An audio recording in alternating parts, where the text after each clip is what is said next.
o essencial para uma espiritualidade viva. A primeira coisa, antes de eu ler o texto bíblico, é eu responder uma pergunta. Existe uma espiritualidade que não seja viva? Existe uma espiritualidade morta? Para responder essa pergunta, eu vou pedir que você leia comigo a carta de Tiago. Carta de Tiago. Ele é presumivelmente irmão de Jesus, escreveu uma epístola. E na epístola de Tiago, no capítulo de número 3, a partir do versículo de número 13, nós encontramos a resposta a essa primeira pergunta. Existe uma espiritualidade morta? Tiago, capítulo 3, versículo de número 13, diz assim: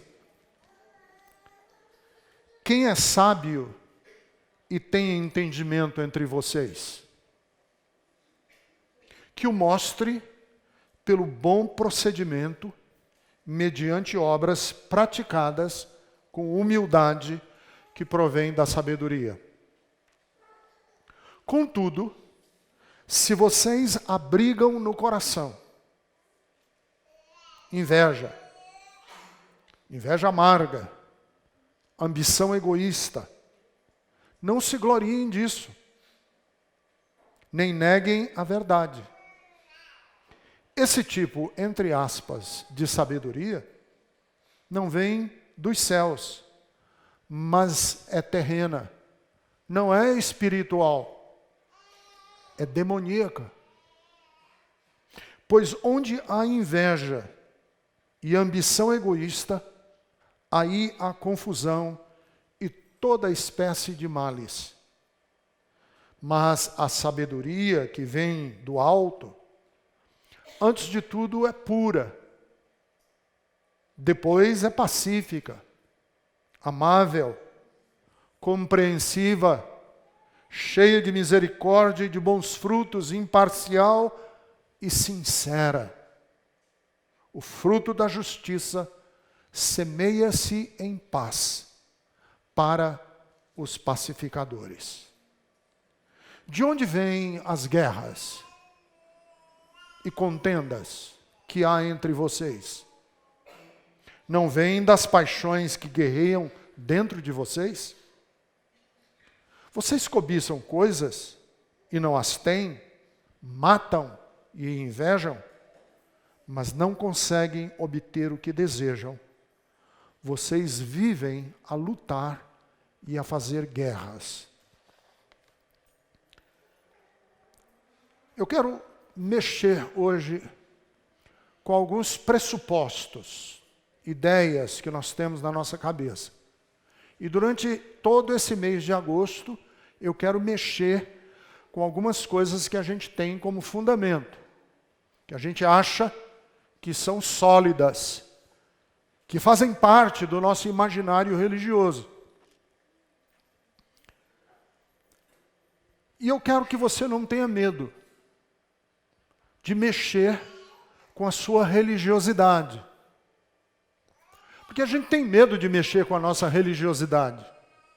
Eu tinha um pastor amigo meu que ele dizia assim: Ricardo, eu morro de medo de entristecer o Espírito Santo. Ora, se nós vamos falar sobre espiritualidade viva, e se eu estou dizendo que existe uma espiritualidade, não eu que estou dizendo, Tiago diz que tem uma espiritualidade, uma sabedoria que não é de Deus, que ela produz morte, ela produz egoísmo, ela produz inveja. Nós temos que desmontar esse edifício. Nós temos que desmontar essas lógicas. Porque é claro que se existe uma espiritualidade viva e existe uma espiritualidade morta, nós só vamos conseguir edificar a espiritualidade viva se a gente derrubar ou se a gente minar, pelo menos, os alicerces da espiritualidade morta. Mas eu concordo com esse pastor, amigo meu, quando ele diz assim, eu não quero mexer nessas coisas porque eu não quero entristecer o Espírito Santo. E nem eu quero entristecer o Espírito Santo de Deus, e nem eu acho que nenhum de vocês deveria querer entristecer o Espírito Santo de Deus. Então não tenha medo de heresia. Não tenha medo de entristecer o Espírito Santo de Deus e as nossas convicções e as nossas certezas, se tudo que a gente falar e tudo que a gente pensar passar por 4 filtros, 4 peneiras. Tudo que você pensar a respeito de Deus, a respeito da Bíblia, a respeito do Evangelho, se passar por essas 4 peneiras que eu vou falar hoje à noite, não precisa ter medo. Primeira peneira. São 4 perguntas. Tudo que eu pensar a respeito da Bíblia, de Deus, do Evangelho, a respeito de Jesus, a respeito da fé, tudo que eu pensar, se passar por essas 4 perguntas, eu não tenho que ter medo. Primeira pergunta. O que eu estou pensando aplica-se a todas as pessoas indistintamente? Em outras palavras, o que eu estou pensando diz respeito à minha classe social, ao meu gênero, aplica-se à minha cultura, aplica-se à minha cidadania brasileira, ou isso que eu estou pensando aplica-se e tem a ver com os índios da Amazônia, tem a ver com os refugiados venezuelanos, tem a ver com os negros, tem a ver com os refugiados da guerra da Síria. O que eu estou pensando aqui é algo que diz respeito ao meu grupinho, à minha bolha, ou é algo que diz respeito à humanidade?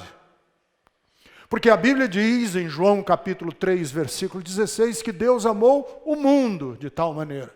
Deus não amou o nosso grupinho.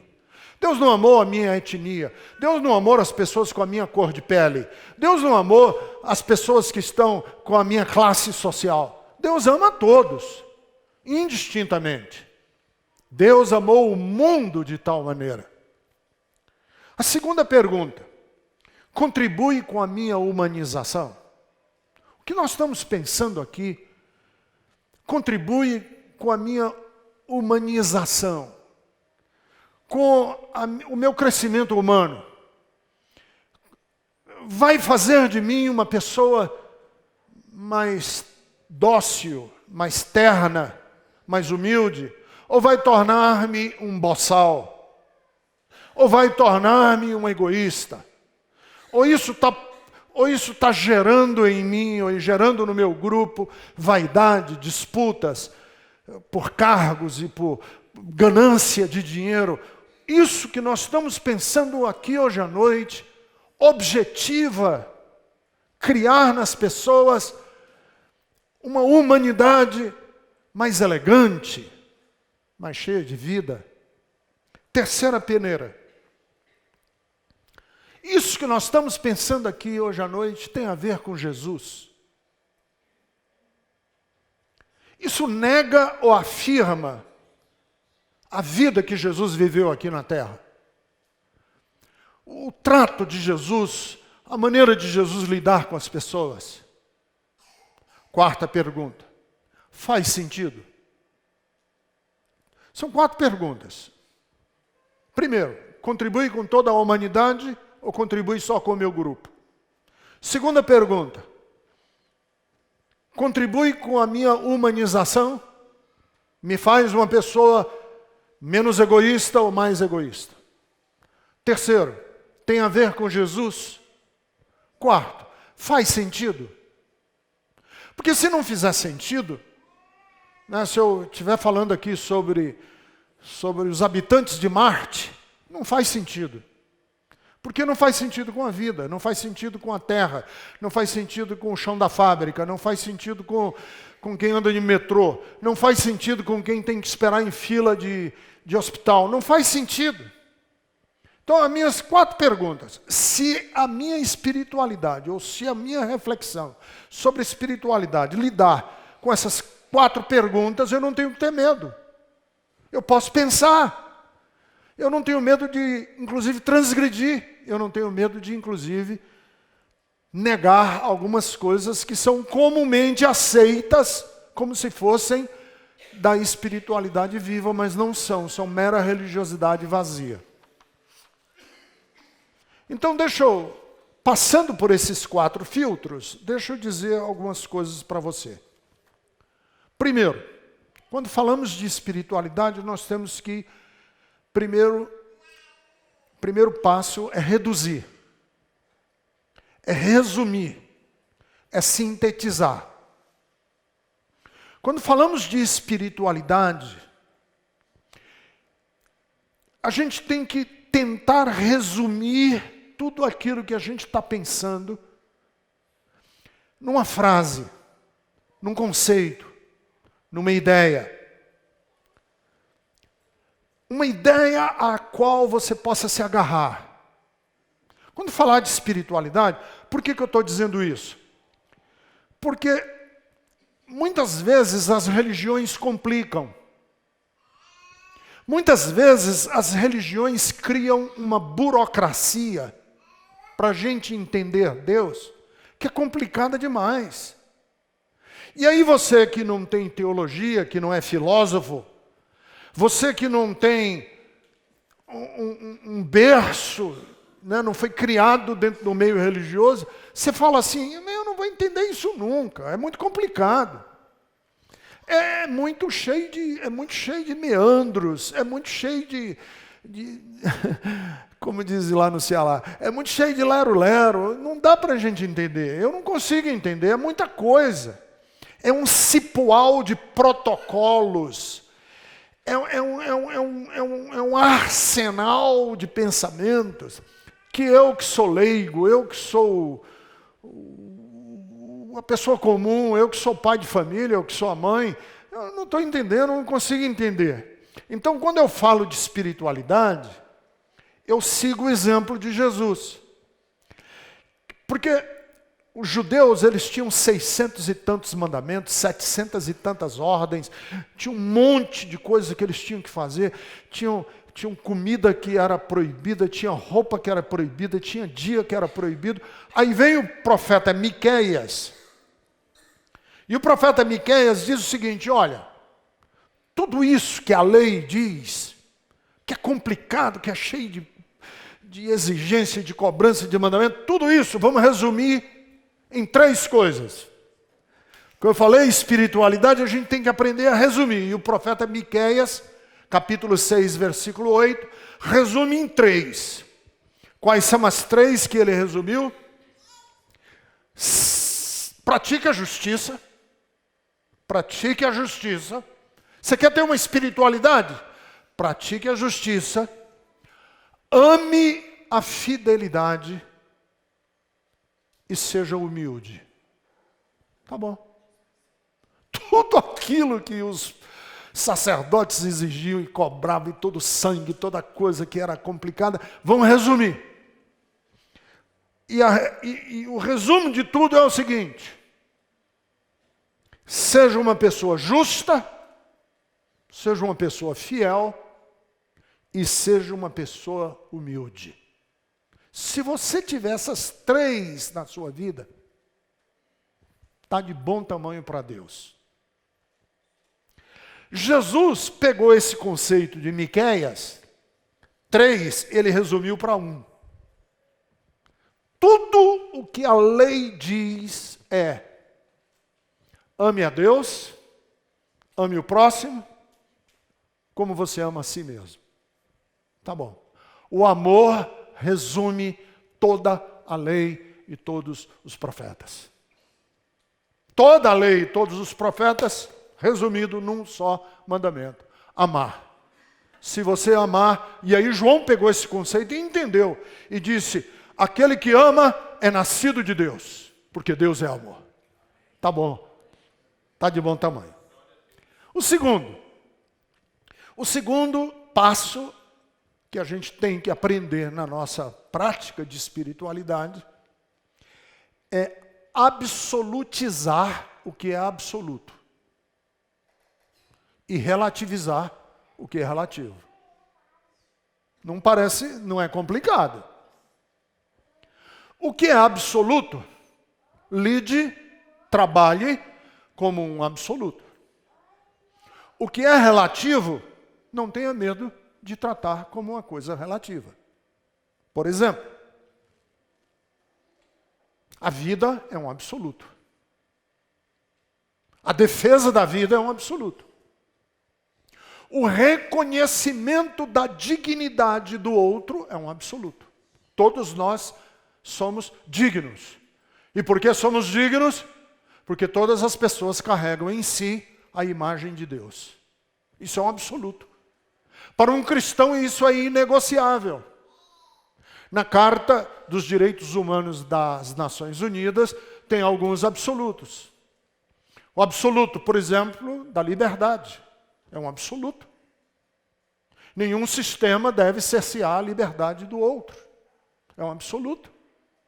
O absoluto à vida, o absoluto à busca da felicidade, esses são absolutos, são inegociáveis. Na nossa Constituição, a tortura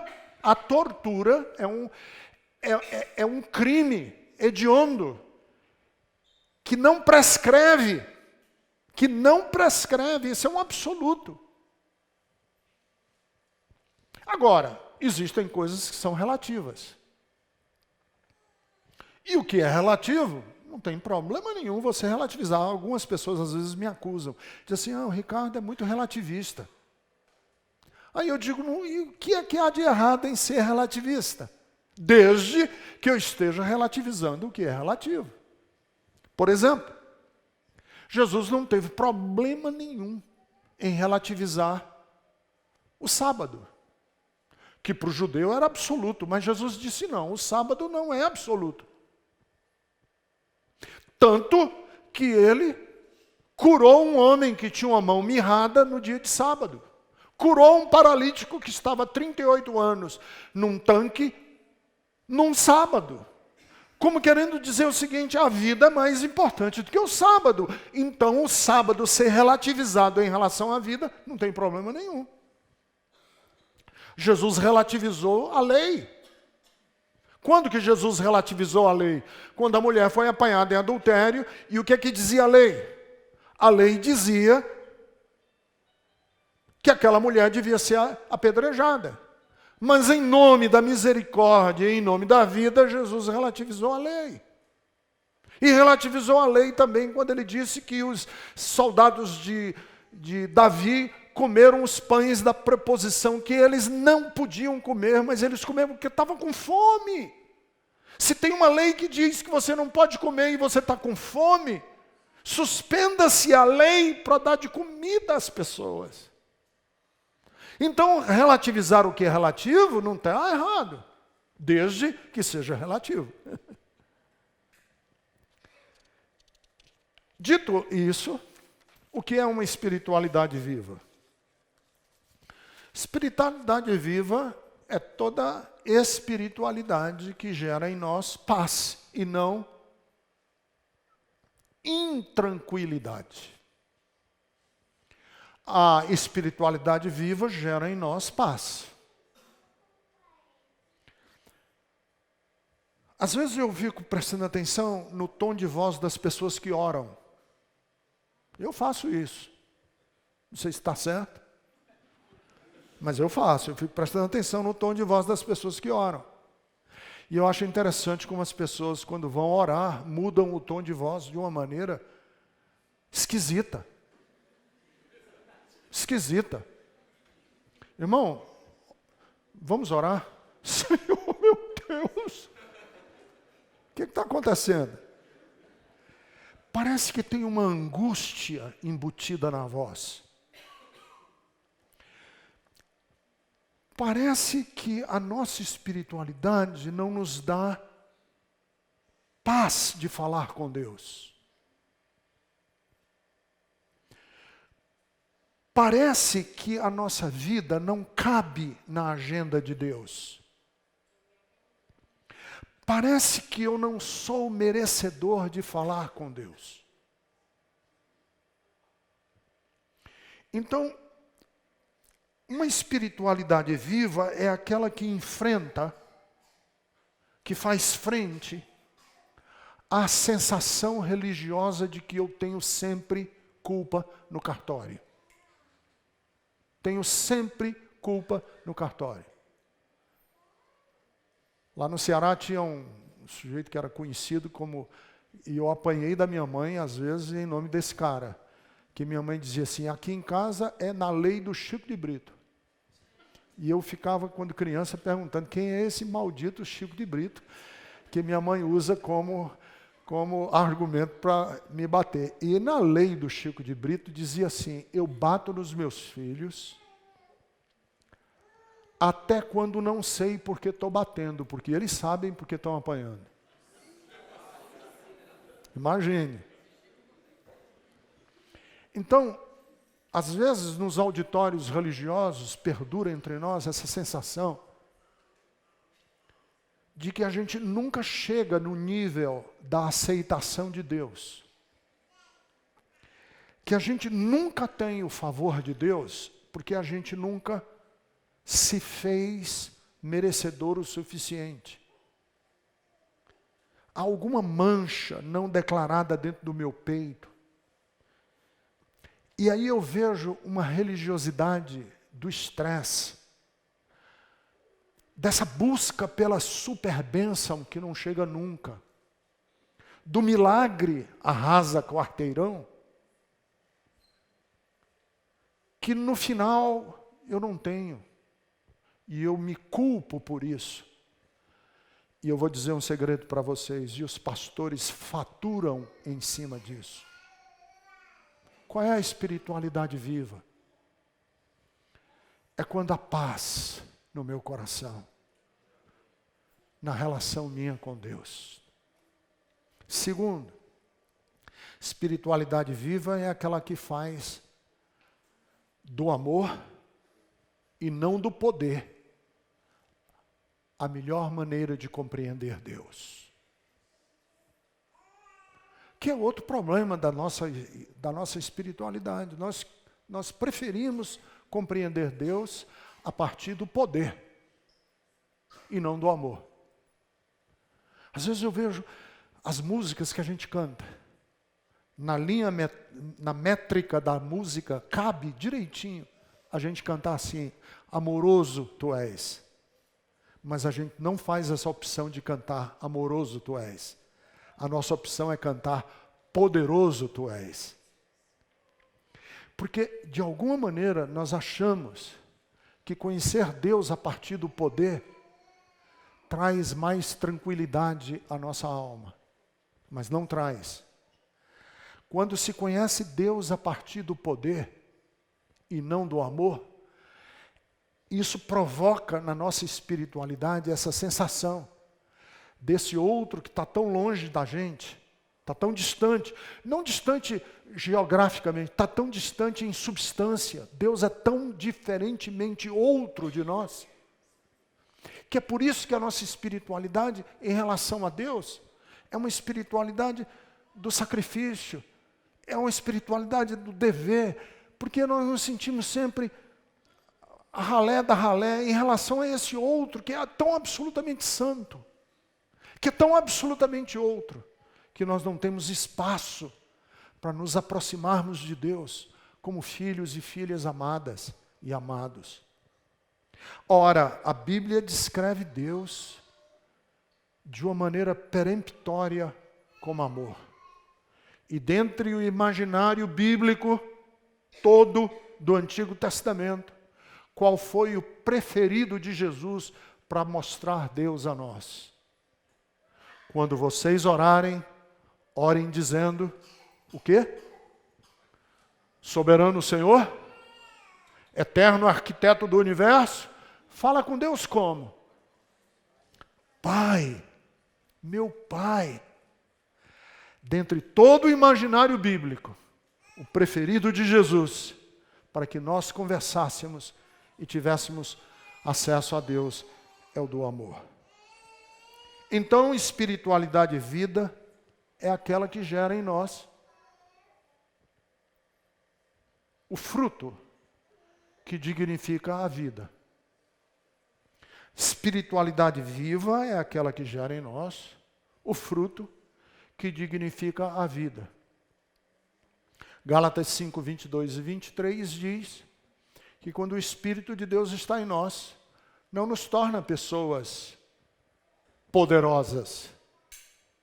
Quando o Espírito de Deus está em nós e nos enche, e nos preenche, e nos reveste, e nos plenifica, que são todos imaginários da ação do Espírito em nós, o Espírito enche, reveste, plenifica, transborda. Todas essas imagens do Espírito em nós é para produzir amor, paz, paciência, amabilidade, bondade, fidelidade, mansidão e domínio próprio. O que é o fruto do Espírito? São homens e mulheres nas relações com a vida, não com as relações com o céu, nas relações com a vida, que vivem de tal maneira que esse Deus que é amor, esse Deus que está implicado com a vida, se mostra através da gente. Qual é a espiritualidade viva? É aquela que tem paz com Deus, é aquela que prefere olhar Deus não como poder, mas como amor, e é aquela que transborda através da nossa vida em amabilidade, em amor, em alegria, em paz, em longanimidade, em paciência, em autocontrole. É aquela que gera homens e mulheres que mostram a esse mundo o amor de Deus. Amém. Amém. Graças a Deus.